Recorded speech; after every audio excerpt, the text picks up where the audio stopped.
ओम नमः शिवाय। जय श्री राम। राधे राधे मित्रों, कैसे हैं आप सभी लोग। आशा करता हूँ हमेशा की तरह आप लोग कुशल मंगल से होंगे, अच्छे से होंगे, स्वस्थ होंगे, दूसरों की सहायता कर रहे होंगे और अपने परिवारजनों मित्रों के साथ खुशी खुशी प्रसन्नचित होकर जीवन व्यतीत कर रहे होंगे। ऐसी दुआएं मनोकामना मैं भगवान से आप लोगों के लिए हमेशा से करता हूँ।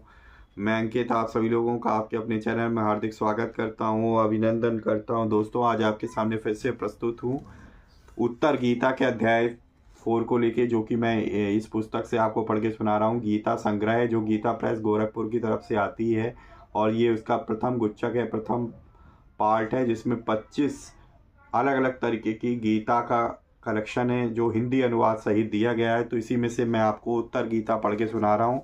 तो आज जो है उसी क्रम में हमारा लास्ट अध्याय है, अध्याय 4 चैप्टर 4, वो आपको मैं पढ़ के सुनाऊंगा। अगर आपने अभी तक अध्याय 1, 2, 3, ठीक है, तीनों अध्याय अगर आपने नहीं सुने हैं तो प्लीज़ मैं आपको बोलूँगा कि पहले आप तीनों अध्याय पढ़ के आइए, सुन के आइए, उसी के बाद चौथा अध्याय सुनिए, तभी आपको जो है एक सीक्वेंस में समझ में आएगी चीज़ें।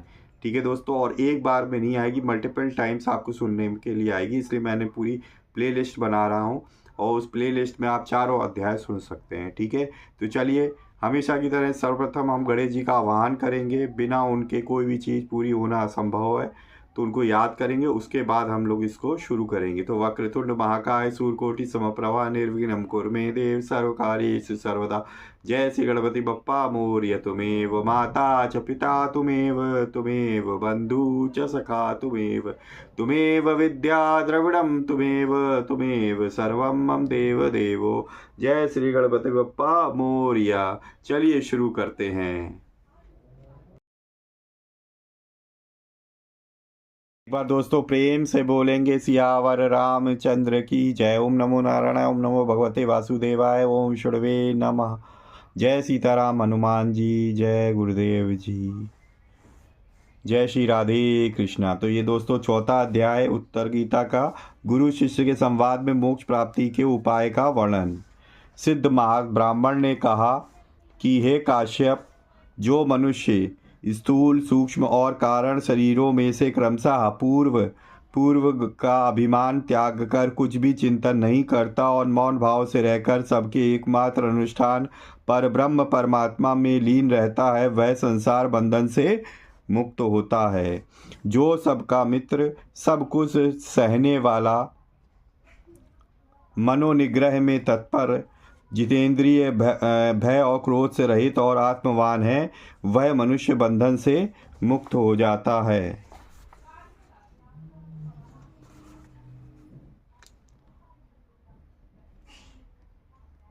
जो नियम परायण और पवित्र रहकर सब प्राणियों के प्रति अपने जैसा बर्ताव करता है, जिसके भीतर सम्मान पाने की इच्छा नहीं है तथा जो अभिमान से दूर रहता है, वह सर्वथा मुक्त ही है। जो जीवन मरण, सुख दुख, लाभ हानि तथा प्रिय अप्रिय आदि द्वंद्वों को समभाव से देखता है, वह मुक्त हो जाता है। जो किसी प्रकार के द्रव्य का लोभ नहीं करता, किसी की अवहेलना नहीं करता, जिसके मन पर द्वंद्वों का प्रभाव नहीं पड़ता और जिसके चित्त की आसक्ति दूर हो गई है, वह सर्वथा मुक्त ही है। जो किसी को अपना मित्र, बंधु या संतान नहीं मानता, जिसने सकाम धर्म, अर्थ और काम का त्याग कर दिया तथा जो सब प्रकार की आकांक्षाओं से रहित है, वह मुक्त हो जाता है। जिसकी ना धर्म में आसक्ति है ना धर्म में, जो पूर्व संचित कर्मों को त्याग चुका है, वासनाओं का क्षय हो जाने से जिसका चित्त शांत हो गया है तथा सब प्रकार के द्वंद्वों से रहित है, वह मुक्त हो जाता है। आगे देखिए दोस्तों, जो किसी भी कर्म का कर्ता नहीं बनता, जिसके मन में कोई कामना नहीं है, जो इस जगत को अश्वत्थ के समान अनित्य, कल तक ना टिक सकने वाला समझता है तथा जो सदा इसे जन्म, मृत्यु और जरा से युक्त जानता है, जिसकी बुद्धि वैराग्य में लगी रहती है और जो निरंतर अपने दोषों पर दृष्टि रखता है, वह शीघ्र ही अपने बंधन का नाश कर देता है। जो आत्मा को गंध, रस, स्पर्श, शब्द परिग्रह रूप से रहित तथा अज्ञेय मानता है वह मुक्त हो जाता है। जिसकी दृष्टि में आत्मा पांच भौतिक गुणों से ही निराकार कारण रहित तथा निर्गुण होते हुए भी माया के संबंध से गुणों का भोगता है वह मुक्त हो जाता है। जो बुद्धि से विचार करके शारीरिक और मानसिक सब संकल्पों का त्याग कर देता है वह बिना ईंधन की आग के समान धीरे धीरे शांति को प्राप्त हो जाता है।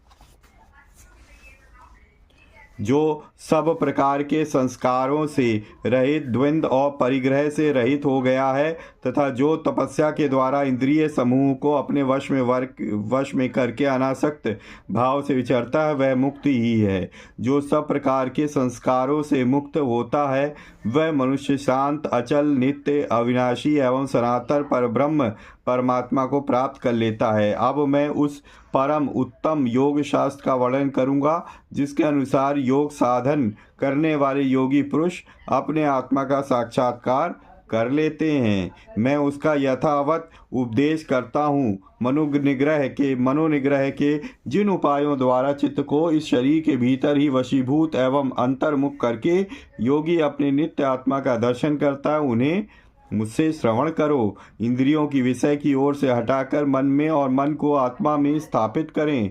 इस प्रकार पहले तीव्र तपस्या करके फिर मोक्षोपयोगी उस उपाय का अवलंबन करना चाहिए। मनीषी ब्राह्मण को चाहिए कि वह सदा तपस्या में प्रवृत्त एवं यत्नशील होकर योग शास्त्रोक्त उपाय का अनुष्ठान करे। इससे वह मंत्र के द्वारा अंतःकरण में आत्मा का साक्षात्कार करता है। एकांत में रहने वाला साधक पुरुष यदि अपने मन को आत्मा में लगाए रखने में सफल हो जाता है तो वह अवश्य ही अपने में आत्मा का दर्शन करता है। जो साधक सदा संयम परायण, योग युक्त, मन को वश में करने वाला तथा और जितेंद्रिय है वही आत्मा से प्रेरित होकर बुद्धि के द्वारा उसका साक्षात्कार कर सकता है। जैसे मनुष्य सपने में किसी अपरिचित पुरुष को देखकर जब पुनः उसे जागृत अवस्था में देखता है तब तुरंत पहचान लेता है कि यह वही है। उसी प्रकार साधन परायण योगी समाधि अवस्था में आत्मा को जिस रूप में भी देखता है उसी रूप में उसके बाद भी देखता रहता है। जैसे कोई मनुष्य मूंज से सींक को अलग करके दिखा दे वैसे ही योगी पुरुष आत्मा को इस देह से पृथक करके देखता है। यहाँ शरीर की मूंज कहा गया है और आत्मा को सीका योग वेत्ताओं ने देह और आत्मा के पार्थक्य को समझने के लिए बहुत उत्तम दृष्टांत दिया है। देहधारी जीव जब योग के द्वारा आत्मा का यथार्थ रूप से दर्शन कर लेता है उस समय उसके ऊपर त्रिभुवन के अधीश्वर का भी आधिपत्य नहीं रहता। वह योगी अपनी इच्छा के अनुसार विभिन्न प्रकार के शरीर धारण कर सकता है। बुढ़ापा और मृत्यु को भी भगा देता है। वह न कभी शोक करता है न हर्ष। अपनी इंद्रियों को वश में रखने वाला योगी पुरुष देवताओं का भी देवता हो सकता है। वह इस अनित्य शरीर का त्याग करके अविनाशी ब्रह्म को प्राप्त होता है। संपूर्ण प्राणियों का विनाश होने पर भी उसे भय नहीं होता। सबके क्लेश उठाने पर भी उसको किसी से क्लेश नहीं पहुंचता। शांत चित्त एवं स्पृह योगी आसक्ति और स्नेह से प्राप्त होने वाले भयंकर दुख, शोक तथा भय से विचलित नहीं होता। उसे शस्त्र नहीं बींध सकते, मृत्यु उसके पास नहीं पहुंच पाती। शरीर में उससे बढ़कर सुखी कहीं कोई नहीं दिखाई देता। वह मन को आत्मा में लीन करके उसी में स्थित हो जाता है तथा बुढ़ापा के दुखों से छुटकारा पाकर सुख में सोता अक्षय आनंद का अनुभव करता है। वह इस मानव शरीर का त्याग करके इच्छानुसार दूसरे बहुत से शरीर धारण करता है। योग जनित ऐश्वर्य का उपभोग करने वाले योगी की योग से किसी तरह विरक्त नहीं होना चाहिए। अच्छी तरह योग का अभ्यास करके जब योगी अपने में ही आत्मा का साक्षात्कार करने लगता है उस समय वह साक्षात इंद्र के पद को भी पाने की इच्छा नहीं करता है। एकांत में ध्यान करने वाले पुरुष को जिस प्रकार योग की प्राप्ति होती है वह सुनो। जो उपदेश पहले श्रुति में देखा गया है उसका चिंतन करके जिस भाग में जीव का निवास माना गया उसी में मन को स्थापित करें, उसके बाहर कदापि न जाने दें। शरीर के भीतर रहते हुए वह आत्मा जिस आश्रय में स्थित होता है उसी में वह और आभ्यंतर विषयों सहित मन को धारण करें। मूलाधार आदि किसी आश्रय में चिंतन करके जब वह सर्व स्वरूप परमात्मा का साक्षात्कार करता है उस समय उसका मन प्रत्यक्ष स्वरूप आत्मा से भिन्न कोई वह वस्तु नहीं रह जाता। निर्जन वन में इंद्रिय समुदाय को वश में करके एकाग्रचित हो शब्द शून्य अपने शरीर के बाहर और भीतर प्रत्येक अंग में परिपूर्ण पर ब्रह्म परमात्मा का चिंतन करें। दंत, तालु, जीव्या, गला, ग्रीवा, हृदय, बंधन, नाड़ी मार्ग को भी परमात्मा रूप से चिंतन करें। हे मधुसूदन, मेरा ऐसा कहने पर उस मेधावी शिष्य ने पुनः उस जिसका निरूपण करना अत्यंत कठिन है उस मोक्ष धर्म के विषय में पूछा। यह बारंबार खाया हुआ अन्न उदर में पहुंचकर कैसे पचता है, किस तरह उसका रस बनता है और किस प्रकार वह रक्त के रूप में परिणत हो जाता है। स्त्री रूप में मांस, मेदा, स्नायु और हड्डियां कैसी होती हैं, देहधारियों के ये शरीर कैसे बढ़ते हैं, बढ़ते हुए शरीर का बल कैसे बढ़ता है, जिनका सब ओर से अवरोध है, उन मलों का पृथक पृथक निःसारण कैसे होता है, यह जीव कैसे श्वास लेता है, कैसे उच्छ्वास खींचता है और किस स्थान में रहकर इस शरीर में सदा विद्यमान रहता है। चेष्टाशील जीवात्मा इस शरीर का भार कैसे वहन करता है और कैसे और किस रंग के शरीर को धारण करता है। हे निष्पाप भगवान, यह सब मुझे यथार्थ रूप से बताइए। शत्रुदमन महाबाहो माधव, उस ब्राह्मण के इस प्रकार पूछने पर मैंने जैसे सुना था वैसे ही उसे बताया। जैसे घर का सामान अपने जैसे घर का सामान अपने कोटे में डालकर भी मनुष्य उन्हीं के चिंतन में मन लगाए रहता है, उसी प्रकार इंद्रिय रूपी चंचल द्वारों से विचरने वाले मन को अपनी काया में ही स्थापित करके वही आत्मा का अनुसंधान करें और प्रमाद को त्याग दें। इस प्रकार सदा ध्यान के लिए प्रयत्न करने वाले पुरुष का चित्त शीघ्र ही प्रसन्न हो जाता है और वह उस परब्रह्म परमात्मा को प्राप्त कर लेता है जिसका साक्षात्कार करके मनुष्य प्रकृति एवं उसके विचारों को स्वतः जान लेता है। उस परमात्मा का इन चर्म चक्षुओं से दर्शन नहीं हो सकता। संपूर्ण इंद्रियों से भी उसको ग्रहण नहीं किया जा सकता। केवल बुद्धि रूप दीपक की सहायता से ही उसका उस महान आत्मा का दर्शन होता है। वह सब और हाथ पैर वाला, सब और नेत्र मुख सिर वाला तथा सब और कान वाला है, क्योंकि वह संसार में सबको व्याप्त करके स्थित है। तत्वज्ञ जीव अपने आप को शरीर से पृथक देखता है। वह शरीर के भीतर रहकर भी उसका त्याग करके उसकी पृथकता का अनुभव करके अपने स्वरूपभूत केवल परब्रह्म परमात्मा का चिंतन करता हुआ बुद्धि के सहयोग से आत्मा का साक्षात्कार करता है। उस समय वह यह सोचकर हंसता सा रहता है कि अहो, मृग तृष्णा में प्रतीत होने वाले जल की भांति मुझमें ही प्रतीत होने वाले संसार ने मुझे अब तक व्यर्थ ही भ्रम में डाल रखा था। जो इस प्रकार परमात्मा का दर्शन करता है वह उसी का आश्रय लेकर अंत में मुझमें ही मुक्त हो जाता है, अर्थात अपने आप में ही परमात्मा का अनुभव करने लगता है। हे द्विजश्रेष्ठ, यह सारा रहस्य मैंने तुम्हें बता दिया। अब मैं जाने की अनुमति चाहता हूँ। हे विप्रवर, तुम भी सुखपूर्वक अपने स्थान को लौट जाओ।